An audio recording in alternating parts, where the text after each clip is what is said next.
हाँ जी, hello students, ਆਪਾਂ ਆ ਗਏ ਜੀ ਅਧਿਆਇ ਨੰਬਰ 13 ਧੁਨੀ। ਇਹਦੇ ਆਪਾਂ ਕੁਐਸਚਨ ਆਨਸਰ ਡਿਸਕਸ ਕਰਨੇ ਨੇ ਜੀ ਤੁਹਾਡੇ ਕੋਲ, ਕਿਉਂਕਿ ਆਪਾਂ ਲੋਕ ਸਕੂਲ ਨਹੀਂ ਜਾ ਰਹੇ ਹੈਗੇ, ਇਸ ਕਰਕੇ ਆਪਾਂ ਨਾਲ ਦੀ ਨਾਲ ਰਿਵੀਜ਼ਨ ਕਰ ਲਈਏ। ਜੇ ਆਪਣੇ ਕੀਤੇ ਹੋਏ ਨੇ ਤਾਂ ਆਪਾਂ ਸਿਰਫ ਸਮਝ ਲਾਂਗੇ, ਤੇ ਜੇ ਆਪਾਂ ਨੂੰ ਉਹਦੇ ਵਿੱਚ ਦਿੱਕਤ ਹੈਗੀ ਹੈ, ਤਾਰਨ 'ਚ ਵੀ ਹੈ ਤੁਹਾਡੇ ਕੋਲ, ਆਪਾਂ ਨੋਟਸ ਨਹੀਂ ਬਣਾਏ ਹੋਏ ਤਾਂ ਆਪਾਂ ਨੋਟਸ ਵੀ ਬਣਵਾ ਲਾਂਗੇ। ਠੀਕ ਹੈ ਜੀ।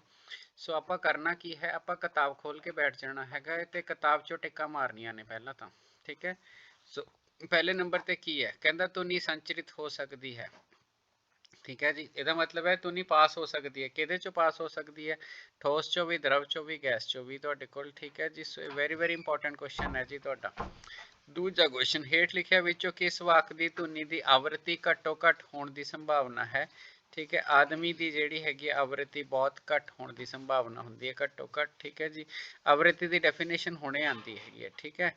तो फ्रीकुएंसी का मतलब होंगे नंबर ऑफ वाइब्रेशन पर सैकेंड। एक सकिंट में डोलना की संख्या जी होंगी हैगी उन्होंने असी फ्रीकुएंसी कहने। ਹੁਣ देखो पहले नंबर पर जोड़ा है आप ट्रू फाल्स देखने ने। ਧੁਨੀ ਖਲਾ ਵਿੱਚ संचरित नहीं हो सकती। ठीक है। ਖਲਾ मैंने वैक्यूम जिथे हवा ना हो। ठीक है। तो कहता ਧੁਨੀ ਖਲਾ ਵਿੱਚ संचरित नहीं हो सकती। सो ये ठीक है, जे ਖਲਾ ਵਿੱਚ जे तुसी कहो ਧੁਨੀ ट्रैवल कर जाए तो यदा मतलब है कि जिन्ने धमाके आकाश च हुंदे ने वो सानू सुनाई देन ते साडे कान किसे जोगे न रहन। ठीक है। तो असी मर सकते हैं, तुहाडे कोल संचरित नहीं होंगी। ट्रू है। किसी कंपित वस्तु की प्रति सेकेंड डोलना की संख्या नू आवृत काल कहते हैं। गलत है, आवृत्ति कहते हैं। आवृत्ति फ्रीकुएंसी कहते हैं जी तुहाडे कोल, इहने आवृत काल किया तो गलत है। प्रति सेकेंड होने वाले डोलना की संख्या, आवृत काल नहीं हुंदा, आवृत्ति हुंदी है। ठीक है। जे कंपन का आयाम वध हुंदा है। ठीक है जी।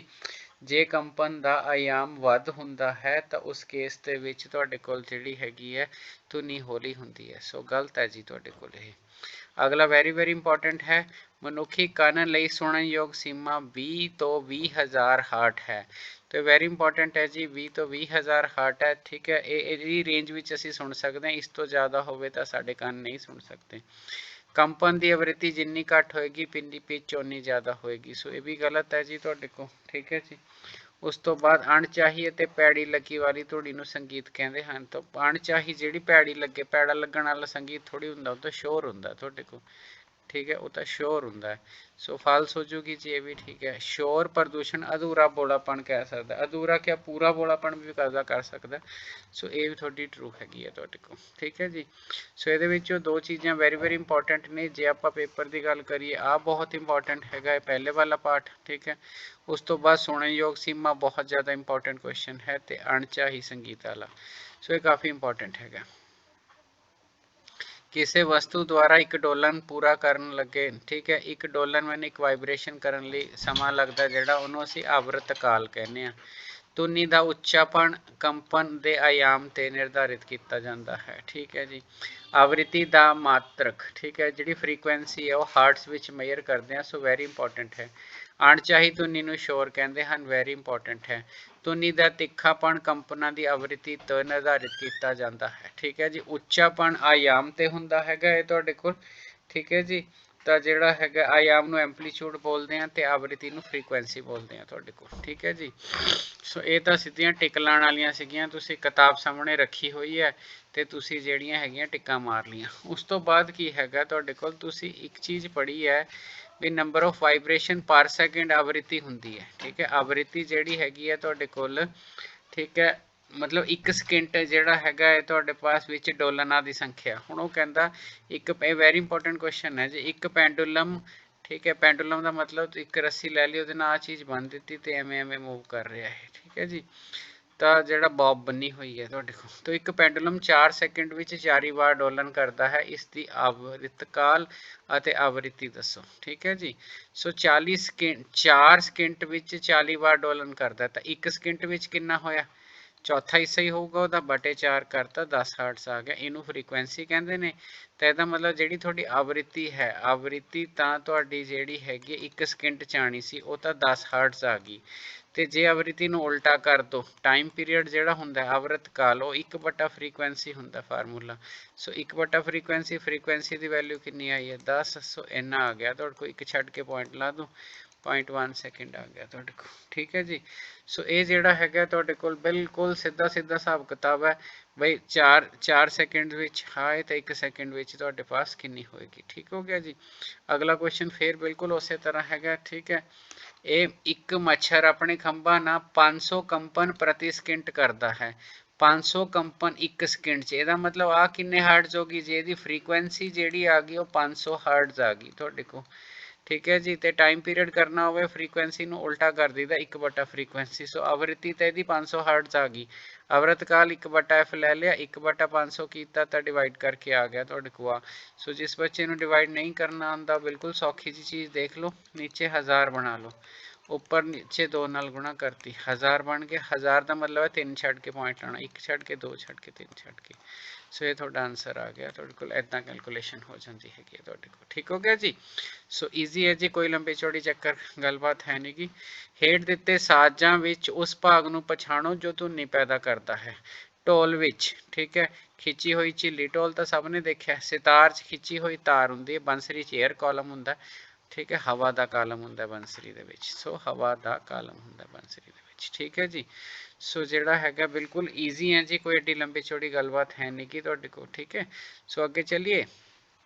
ਕਹਿੰਦਾ ਸ਼ੋਰ ਅਤੇ ਸੰਗੀਤ ਵਿੱਚ ਕੀ ਅੰਤਰ ਹੈ। ਜਿਹੜੀ ਮਨ ਨੂੰ ਨਾ ਚੰਗੀ ਲੈਣ ਵਾਲੀ ਧੁਨ ਹੈ, ਠੀਕ ਹੈ, ਰੌਲਾ ਰੱਪਾ ਜ਼ਿਆਦਾ, ਉਹ ਸ਼ੋਰ ਕਹਾਂਦਾ ਹੈ। ਤੇ ਜੇ ਤੁਸੀਂ ਮਨ ਨੂੰ ਚੰਗੀ ਲੱਗਣ ਵਾਲੀ ਆਵਾਜ਼ ਲਓਗੇ, ਹੌਲੀ ਆਵਾਜ਼ ਲਓਗੇ, ਉਹਨੂੰ ਆਪਾਂ ਸੰਗੀਤ ਕਹਿੰਦੇ ਆ, ਮਨ ਨੂੰ ਚੰਗਾ ਲੱਗੇ। ਠੀਕ ਹੈ, ਆਹ ਤੁਹਾਡੇ ਜਿਹੜੇ ਸੈਂਪਲ ਪੇਪਰ ਦੇ ਵਿੱਚ ਵੀ ਹੈਗਾ, ਇਹ ਤੁਹਾਡਾ ਪੇਪਰ ਹੈ ਜਿਹੜਾ 2022 ਦਾ ਸੈਂਪਲ। ਠੀਕ ਹੈ, ਸੈਂਪਲ ਪੇਪਰ 'ਚ ਵੀ ਹੈਗਾ ਕਿ ਸ਼ੋਰ ਪ੍ਰਦੂਸ਼ਣ ਦੇ ਸਰੋਤ। ਠੀਕ ਹੈ, ਵਾਹਨਾਂ ਦੇ ਹਾਰਨ, ਪਟਾਕੇ, ਲਾਊਡ ਸਪੀਕਰ, ਡੀਜੇ, ਰਸੋਈ ਦੇ ਉਪਕਰਨ, ਫੈਕਟਰੀਆਂ ਦੇ ਸਾਇਰਨ, ਇਹ ਸਾਰੀਆਂ ਚੀਜ਼ਾਂ ਜਿਹੜੀਆਂ ਹੈਗੀਆਂ ਨੇ ਤੁਹਾਡੇ ਕੋਲ, ਇਹ ਤੁਹਾਡੇ ਕੋਲ ਇਹ ਤੁਸੀਂ ਯਾਦ ਕਰ ਲੈਣਾ ਹੈ। ਈਜ਼ੀ ਹੈ, ਮੈਂ ਪੇਪਰ 'ਚ ਵੀ ਡਿਸਕਸ ਕਰ ਲਿਆ ਤੁਹਾਡੇ ਕੋਲ। ਠੀਕ ਹੈ, ਉਸ ਤੋਂ ਬਾਅਦ ਹੈ ਵਰਣਨ ਕਰੋ ਕਿ ਸ਼ੋਰ ਪ੍ਰਦੂਸ਼ਣ ਮਨੁੱਖ ਲਈ ਕਿਵੇਂ ਹਾਨੀਕਾਰਕ ਹੈ। ਸ਼ੋਰ, ਜੇ ਉੱਚੀ ਆਵਾਜ਼ ਹੋਵੇ ਤਾਂ ਮਨੁੱਖ ਲਈ ਬਲੱਡ ਪ੍ਰੈਸ਼ਰ ਉਹਦਾ ਵੱਧ ਜਾਂਦਾ, ਚਿੰਤਾ ਹੋ ਜਾਂਦੀ ਹੈ, ਉਹ ਨੀਂਦਰਾ ਹੋ ਜਾਂਦਾ, ਤਣਾਅ ਹੋ ਜਾਂਦਾ। ਜਿਹੜਾ ਯਾਦ ਰਹਿ ਗਿਆ ਉਹ ਤੁਸੀਂ ਲਿਖ ਦਿਓ ਤੁਹਾਡੇ ਕੋਲ। ਠੀਕ ਹੈ ਜੀ। ਸੋ ਕੋਈ ਲੰਬੀ ਚੌੜੀ ਗੱਲਬਾਤ ਹੈ ਨਹੀਂ ਗੀ ਤੁਹਾਡੇ ਕੋਲ। ਠੀਕ ਹੈ, ਤੁਹਾਡੇ ਮਾਤਾ ਪਿਤਾ ਇੱਕ ਮਕਾਨ ਖਰੀਦਣਾ ਚਾਹੁੰਦੇ ਹਨ। ਉਹਨਾਂ ਨੂੰ ਇੱਕ ਮਕਾਨ ਸੜਕ ਦੇ ਕੰਢੇ, ਦੂਜਾ 3 ਗਲੀਆਂ ਛੱਡ ਕੇ ਮਿਲਦਾ ਹੈ। ਤੁਸੀਂ ਮਾਤਾ ਪਿਤਾ ਨੂੰ ਕਿਹੜਾ ਮਕਾਨ, ਦੇਖੋ ਇੱਕ ਸੜਕ ਦੇ ਕੰਢੇ, ਸੜਕ ਦੇ ਕੰਢੇ ਤਾਂ ਸਾਰਾ ਦਿਨ ਆਵਾਜ਼ਾਂ ਆਈ ਜਾਣੀਆਂ। ਫਿਰ ਘਰੇ ਕੋਈ ਛੋਟਾ ਬੱਚਾ ਹੋਵੇ, ਉਹਦੇ ਬਾਹਰ ਨਿਕਲਣ ਤੇ ਐਕਸੀਡੈਂਟ ਦਾ ਰਿਸਕ ਰਹੂਗਾ। ਇਹਦਾ ਮਤਲਬ ਆਪਾਂ ਕੀ ਕਵਾਂਗੇ ਵੀ 3 ਗਲੀਆਂ ਛੱਡ ਕੇ ਲਓ। ਕਿਉਂ? ਕਿਉਂਕਿ ਪ੍ਰਦੂਸ਼ਣ ਦਾ ਵੀ ਫਰਕ ਰਹੂਗਾ, ਐਕਸੀਡੈਂਟ ਵਗੈਰਾ ਦੇ ਚਾਂਸ ਵੀ ਘਟ ਜਾਂਦੇ ਹੈਗੇ ਨੇ। ਠੀਕ ਹੈ ਜੀ। ਉਸ ਤੋਂ ਬਾਅਦ ਹੈਗਾ ਮਨੁੱਖੀ ਕੰਠ ਦਾ ਚਿੱਤਰ ਬਣਾਓ ਅਤੇ ਕਾਰਜ ਨੂੰ ਆਪਣੇ ਸ਼ਬਦਾਂ। ਮਨੁੱਖੀ ਕੰਠ ਨੂੰ ਵਾਕ ਯੰਤਰ ਵੀ ਕਹਿੰਦੇ ਹਨ। ਠੀਕ ਹੈ ਜੀ। ਇਹ ਸਾਹ ਨਲੀ ਦੇ ਉੱਪਰਲੇ ਸਿਰੇ ਤੇ ਹੁੰਦਾ ਹੈ। ਇਸ ਵਿੱਚ 2 ਸੁਰ ਤੰਤੂ ਹੁੰਦੇ ਹਨ ਜੋ ਹਵਾ ਨਿਕਲਣ ਨਾਲ ਧੁਨੀ ਪੈਦਾ ਕਰਦੇ ਹਨ। ਐਕਚੁਅਲੀ ਵਾਈਬ੍ਰੇਟ ਹੀ ਕਰਨਾ ਹੁੰਦਾ ਉਹਨੇ। ਠੀਕ ਹੈ, ਸੋ ਇਹ ਤੁਸੀਂ ਦੇਖ ਲੈਣਾ ਹੈ। ਫੋਟੋ ਜੇ ਉਰੋਂ ਨਾ ਕਲੀਅਰ ਆਈ ਤਾਂ ਬੁੱਕ 'ਚੋਂ ਦੇਖ ਲੈਣਾ। ਠੀਕ ਹੋ ਗਿਆ। ਅੱਗੇ ਚੱਲੀਏ ਜੀ ਕੁਐਸਚਨ ਨੰਬਰ 13 ਤੇ। ਇਸ ਵੀ ਵੈਰੀ ਇੰਪੋਰਟੈਂਟ ਕੁਐਸਚਨ ਹੈ। ਕਹਿੰਦਾ ਆਕਾਸ਼ ਵਿੱਚ ਬਿਜਲੀ ਅਤੇ ਬੱਦਲ ਗਰਜਣ। ਬਿਜਲੀ ਤੇ ਬੱਦਲ ਇੱਕੋ ਸਮੇਂ ਤੇ ਹੈ। ਠੀਕ ਹੈ, ਪਰ ਜਿਹੜਾ ਹੈਗਾ ਸਾਨੂੰ ਬਿਜਲੀ ਪਹਿਲਾਂ ਵਿਖਾਈ ਦਿੰਦੀ ਹੈ ਤੇ ਬੱਦਲ ਬਾਅਦ 'ਚ। ਠੀਕ ਹੈ, ਸਿਰਫ ਸਪੀਡ ਦਾ ਫਰਕ ਹੈ ਜੀ। ਜਿਹੜੀ ਬਿਜਲੀ ਹੈ, ਲਾਈਟ ਦੀ ਸਪੀਡ ਬਹੁਤ ਜ਼ਿਆਦਾ ਹੈ ਤੁਹਾਡੇ ਕੋਲ। ਠੀਕ ਹੈ ਜੀ, ਪਰ ਜਿਹੜੀ ਗਰਜ ਹੈ, ਸਾਊਂਡ ਦੀ ਸਪੀਡ ਬਹੁਤ ਘੱਟ ਹੈ। ਪ੍ਰਕਾਸ਼ ਦੀ ਚਾਲ ਧੁਨੀ ਦੀ ਚਾਲ ਨਾਲੋਂ ਬਹੁਤ ਜ਼ਿਆਦਾ ਵੱਧ ਹੋਣ ਕਰਕੇ ਸਾਨੂੰ ਬਿਜਲੀ ਪਹਿਲਾਂ ਦਿਖਾਈ ਦਿੰਦੀ ਹੈ ਅਤੇ ਬੱਦਲ ਦੀ ਗਰਜ ਬਾਅਦ ਵਿੱਚ ਸੁਣਾਈ ਦਿੰਦੀ ਹੈ। ਠੀਕ ਹੈ ਜੀ। ਸੋ ਆਲਰੇਡੀ ਸ਼ੇਅਰ ਹੋਏ ਸੀਗੇ ਤੁਹਾਨੂੰ ਜੀ, ਇੱਕ ਵਾਰ ਮੈਂ ਐਕਸਪਲੇਨ ਵੀ ਕਰ ਦਿੱਤੇ ਤੁਹਾਡੇ ਕੋਲ। ਠੀਕ ਹੈ, ਸੋ ਜਿਹੜਾ ਹੈਗਾ ਤੁਹਾਡੇ ਪਾਸ ਇਹਨਾਂ ਨੂੰ ਤੁਸੀਂ ਕਾਪੀਜ਼ ਤੇ ਉਤਾਰ ਲੈਣਾ ਤੇ ਆਪਣੇ ਯਾਦ ਕਰ ਲੈਣੇ ਨੇ। ਕੋਈ ਨਾ ਸਮਝ ਆਇਆ ਕੁਛ ਹੈ ਤਾਂ ਫਿਰ ਮੈਨੂੰ ਦੱਸ ਦਿਓ, ਫਿਰ ਮੈਂ ਉਹਦੇ ਅਲੱਗ ਤੋਂ ਵੀਡੀਓ ਬਣਾ ਦੂੰਗਾ। ਠੀਕ ਹੈ ਜੀ, ਸ਼ੇਅਰ ਵੀ ਕਰ ਦਿਓ ਜੀ। ਜੇ ਸਬਸਕ੍ਰਾਈਬ ਨਹੀਂ ਕੀਤਾ ਹੈਗਾ ਤਾਂ ਸਬਸਕ੍ਰਾਈਬ ਵੀ ਕਰ ਦਿਓ ਚੈਨਲ। ਠੀਕ ਹੈ ਜੀ, ਥੈਂਕ ਯੂ।